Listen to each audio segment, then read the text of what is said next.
What is up, guys? Welcome to Barrookie. Today's video, I'd like to talk about 5 things I've learned from the Huberman Lab podcast that improved my sleep and that I'm still using today. So for those of you who do not know, the Huberman Lab podcast is basically a podcast that focuses on health, longevity, strength, all of that good stuff. And it's hosted by Andrew Huberman. Whether you like him or not, he has great content. And what I like to think about if it comes to things from the internet, even this video, is like, I see these advices and I think, hey, they look relatively safe, they're easy to try, they're no cost, so I just do them. And if they work for me, great, I'll keep them into my repertoire. If they don't, I'll forget about them, moving on. So that's a good approach, in my opinion, to go about everything you see online. So let's go.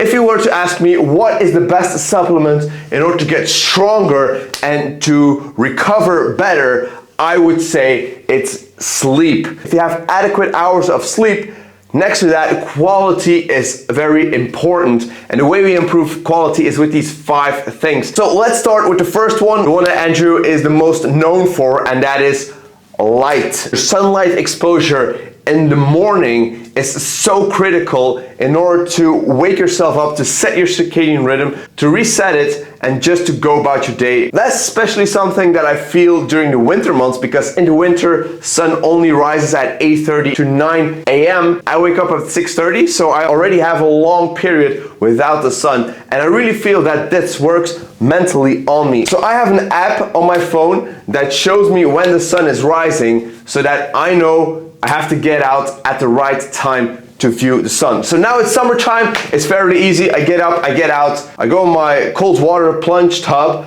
more of that later, and I watch the light. That really helps you get awake as best as possible in order for you to sleep better at night. The next thing that I learned from Huberman is a caffeine intake. Limit caffeine intake to the morning hours of your day, because that is going to make sure that you're going to sleep better in the evening. And the reason for that is, and especially for me, I'm very sensitive to caffeine. If I have caffeine after 10 a.m. in the morning, I will definitely sleep worse or fall asleep worse in the evening. So I'm really mindful of that, and because in his podcast he talked about that, for me that was like a switch. I already knew that caffeine wasn't good for me after 10 a.m. By him reinforcing that, boom, it clicked. So now what I do, I wait about an hour and a half before I have my caffeine after waking up. And also very important, I try not to have caffeine every single day.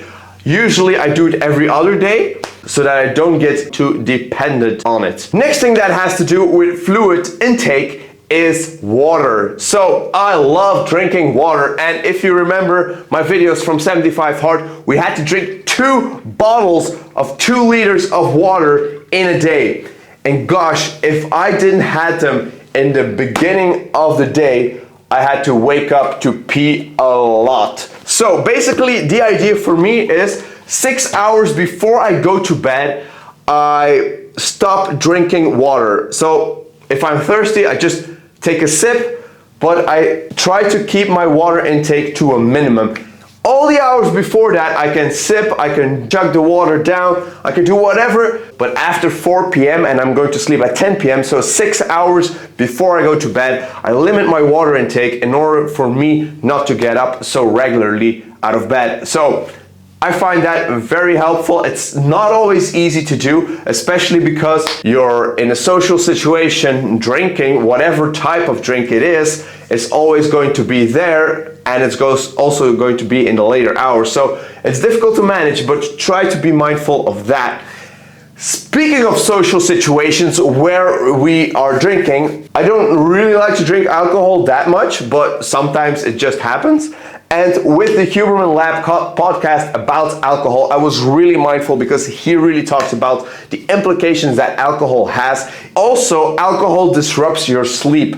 And maybe you're feeling that if you drink alcohol, you fall asleep better. Alcohol is basically just numbing you, and that is making sure that you fall asleep better, but it's not that you're going to sleep better. So your sleep is going to be compromised, your sleep quality especially is going to be compromised. So If at all you have to drink alcohol, do it in the beginning of the evening or even during the day. But yeah, limiting it completely is going to be the best thing. Yeah, I guess the last one is also about fluids. So yeah, let's just go with it.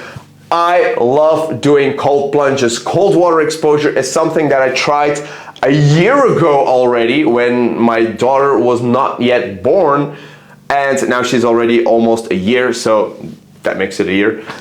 Cold water exposure in the morning increases your cortisol levels, so that means your stress hormone goes up in the morning so that it can go down to the evening so that you're going to sleep better. It also helps me to wake up in the morning, so that's also very nice. Even if it's 15 degrees Celsius, I still feel that it gives me that jolt of energy, and I really like that. I feel that my sleep is a lot better after having a cold plunge. Those are the 5 things that I like to do that I've learned from Andrew Huberman. If you have some more tips on sleeping better that are zero cost, please let me know in the comments down below. I'm happy to discuss, and I guess I'll be seeing you all in the next video.